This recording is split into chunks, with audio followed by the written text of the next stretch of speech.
سامعین، محترمہ بینظیر بھٹو کو ایک دہائی سے زیادہ عرصہ گزر گیا، لیکن ابھی تک مصدقہ طور پر ان کے قاتلوں کا پتہ نہیں چل سکا ہے۔ محترمہ بینظیر بھٹو کی لیاقت باغ راولپنڈی میں شہادت کے بعد اقوام متحدہ کی رپورٹ میں حکومت کو ناقص سیکورٹی کا ذمہ دار ضرور ٹھہرایا گیا، لیکن ذمہ داری کے حوالے سے کنفیوژن پیدا کرنے کے لیے یہ بھی کہہ دیا گیا کہ بیک اپ کے لیے مخصوص ایک کالی گاڑی محترمہ کی گاڑی کے پیچھے موجود نہیں تھی۔ مذکورہ گاڑی کی واحد خصوصیت یہ تھی کہ اس کے اندر اہم پارٹی رہنما رحمان ملک، بابر اعوان، جنرل ریٹائرڈ توقیر ضیاء اور فرحت اللہ بابر بیٹھے ہوئے تھے۔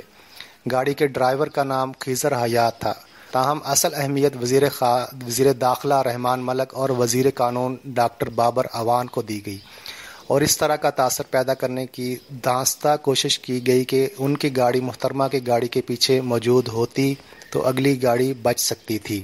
الیکٹرانک میڈیا کے ایک کٹہرے میں ڈرائیور خضر حیات پر ایک طویل جیرا کے دوران بار بار اس بات پر زور دیا گیا کہ فائرنگ اور بم دھماکے کے بعد یہ چار سوار بی بی صاحبہ کی خیریت معلوم کرنے کے لیے گاڑی سے باہر کیوں نہیں نکلے۔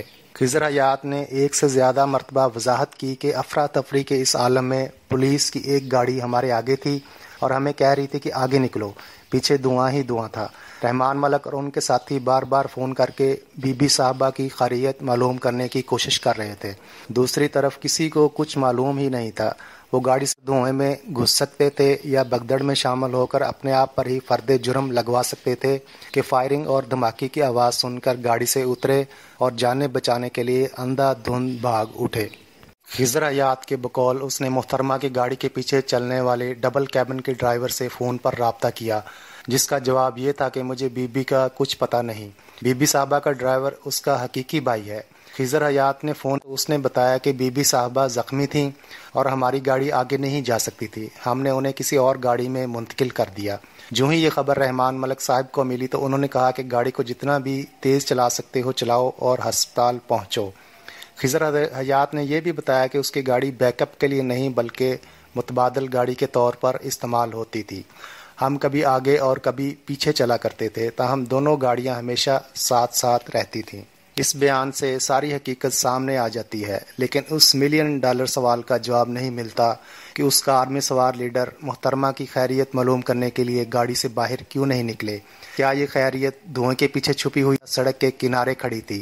محترمہ کا اپنا ڈرائیور اس کے سوا کچھ نہیں جانتا تھا کہ وہ زخمی تھیں اور ان کی گاڑی کے پیچھے چلنے والی ڈبل کیبن کا ڈرائیور صورتحال سے بالکل لا علم تھا۔ گاڑی کے اندر رحمان ملک اعوان اور باقی دونوں حضرات اس کے سوا کر بھی کیا سکتے تھے کہ گاڑی کو کسی ایسی جگہ تک لے جائیں جہاں سے رابطہ کر کے حقیقت حال معلوم ہو سکے۔ خضر حیات نے یہ بھی کہا کہ افسوس ہے کہ مجھے گاڑی کے ساتھ رہنا چاہیے تھا لیکن میں آگے نکل گیا۔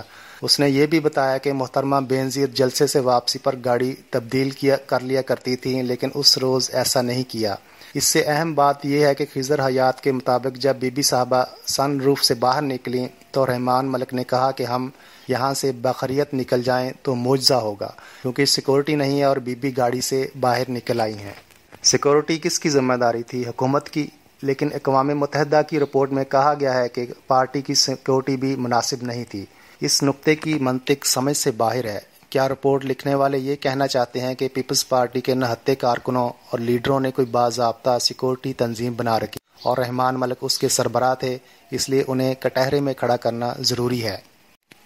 دہشت گردی کی عملی مخالف ہونے کے سبب بینظیر بھٹو القاعدہ اور طالبان کی ہٹ لسٹ پر تھیں۔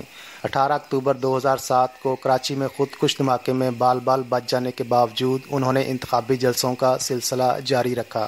لیاقت باغ کے جلسے کے بعد ان پر آخری حملے کی فوٹیج دیکھی جائے تو پتہ چلتا ہے کہ گاڑی کی ڈگی پر چڑھے ہوئے پستول بردار سمیت ایک سے زیادہ حملہ آور انہیں نشانہ بنانے پر مامور تھے، اور جو کوئی بھی سازش کا ماسٹر مائنڈ تھا اس نے طے کر رکھا تھا کہ انہیں لیاقت باغ سے زندہ نہیں جانے دینا۔ حکومت کے سیکورٹی انتظامات تقریباً نہ ہونے کے برابر تھے، حالانکہ ایک اہم شخصیت ایک رات پہلے محترمہ کو خبردار کر چکی تھی کہ لیاقت باغ کے جلسے میں جانا ان کی جان کے لیے خطرناک ہوگا۔